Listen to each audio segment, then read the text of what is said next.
So we're in the Uniqlo head office with comic legend Lee Garbett and my good friend Adrian, who is going to be having a chat with Lee today about the Uniqlo and Marvel collab. Well, I started out working in t-shirt graphics, and then eventually moved out to become freelance to work for various companies. I worked for like one main company at the beginning. And then as freelancers doing like editorial artwork for Face magazine, things like that, and Ministry and Esquire. And then moved into games, and from then games there was an opening at an indie comic. They were after art, so there's some stuff. And they gave me a script. So I then sent that script to so that artwork to DC, and then I started doing DC Marvel store and got a call with that over. That was great. That's where I grew up on Marvel, so it's a real dream trip. I did a foundation course. Obviously art was always what I wanted to do more than anything else. So the foundation course, and then just a re-graphics course, and then went straight into work. Rather than do the degree, I've been offered a job in the t-shirt side of things, so I went straight. I went for the money, basically, rather than more.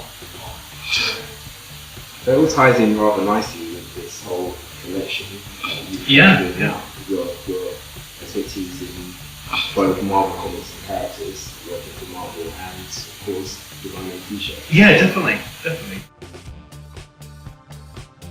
Well, I've just done.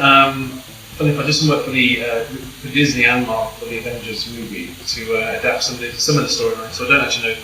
The film's not very sport, so I still don't know a lot of the storylines. But some of the storylines were made into kids' books. So for some of those, and that was really fun to see. Very early on, I was looking at the cast in costume concepts and stuff, and seeing how the film was going to look, and that was amazing. I did Spiderman annual at the moment, just to finish on the Spiderman book, and did some Ghost Rider.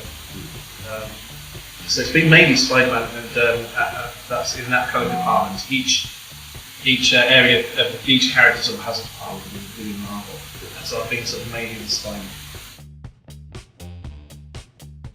Well, I mean, there's some amazing ones. Obviously, there's the one where he decided not to describe, which is the iconic shot of the walking off. John Romita, the artist of that, he's the favourite artist of all time.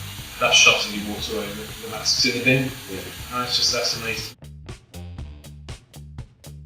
So with the Avengers at the moment, it's weird because with the film ones, obviously Iron Man, Robert Downey Jr. is so amazing, really. I mean, they're all fantastic. But I think I haven't seen it. Really stand out. To see the whole thing, I've been really so that's what I'm really sort of excited to see. Not quite. Really, yeah. Well, though, I think the actor they chose for Bruce Banner, it's like quite a stocky guy already, doesn't look. He's sort of a wee little guy, isn't he, Bruce Banner? Yeah, that's actually weird. But he looks good as the Hulk. Yeah. So his face as the Hulk. But I'm hoping that it's going to be more Hulk smash.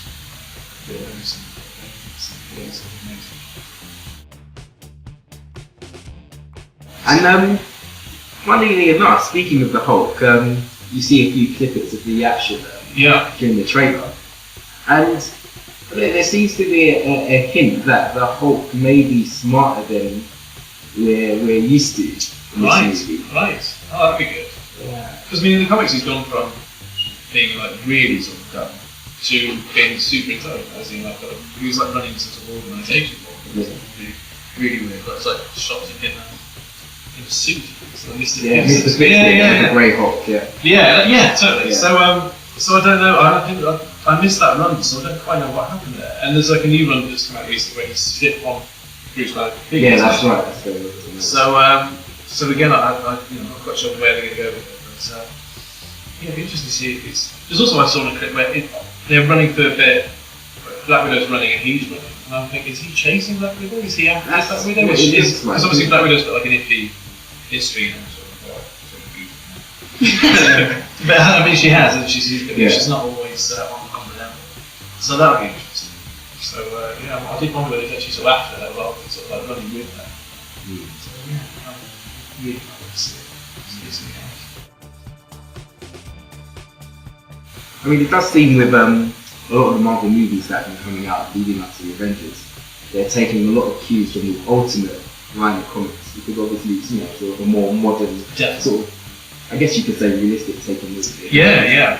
It was almost like their brief was almost like, imagine you're making these comics for a movie. I mean, that's sort of it's all mixed into one. I can't work out which one sort of, how it works out. But yeah, I mean, they are almost like pitch these in I mean, with all the other movies as well, have you seen all of them? Or? Yeah. Okay. Which do you think was the best one? Well, I mean, I love the Spiderman. Spiderman 2 is still my sort of favourite. It's really, it's like because the scene on Spiderman 2 where they're on the train and with Dr. Lab was, because a lot of these films obviously you really wanted to get like all that action, and never was quite go for it with the budget or whatever, but that was just superb. And it was then released Spiderman 2.1 on DVD. It was just about like 4 more minutes of fighting or something, but so I had to buy that. But I like I bought all those. So the Spidey movies I liked Thor and Cap and Iron Man, but they were all fantastic. And the Hulk. Yeah.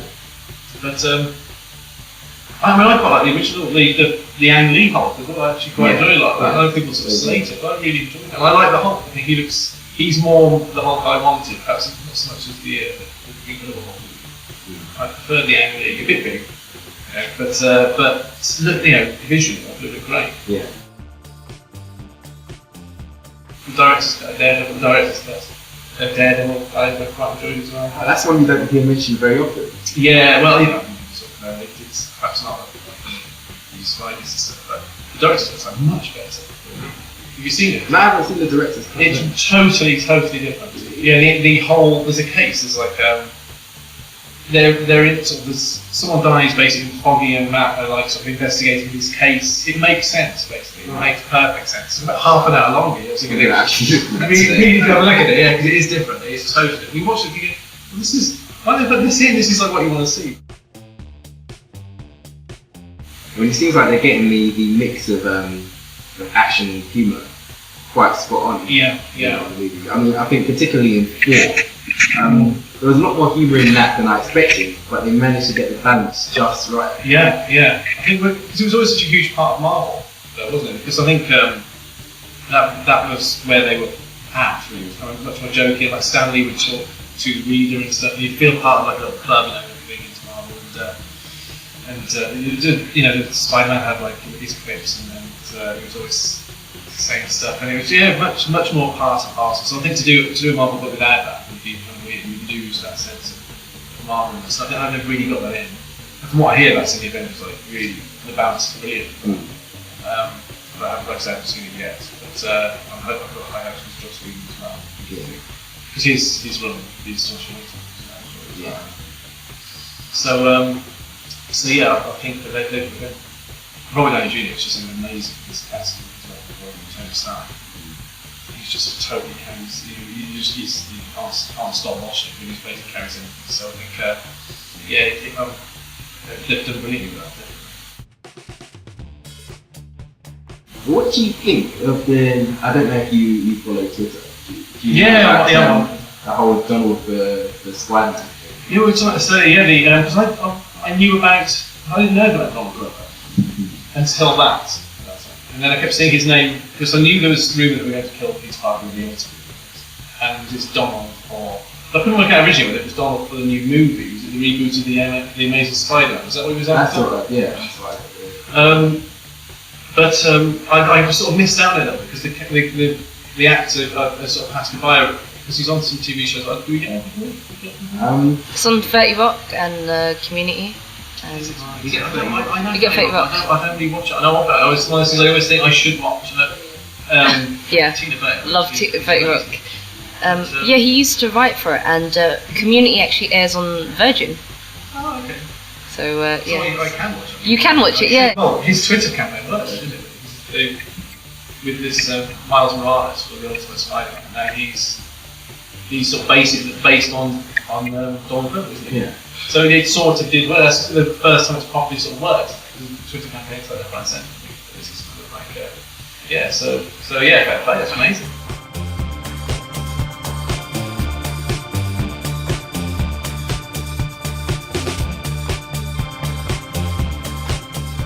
This has been Adrian of the Science of Style. And I'm Lee Garbett, brand artist.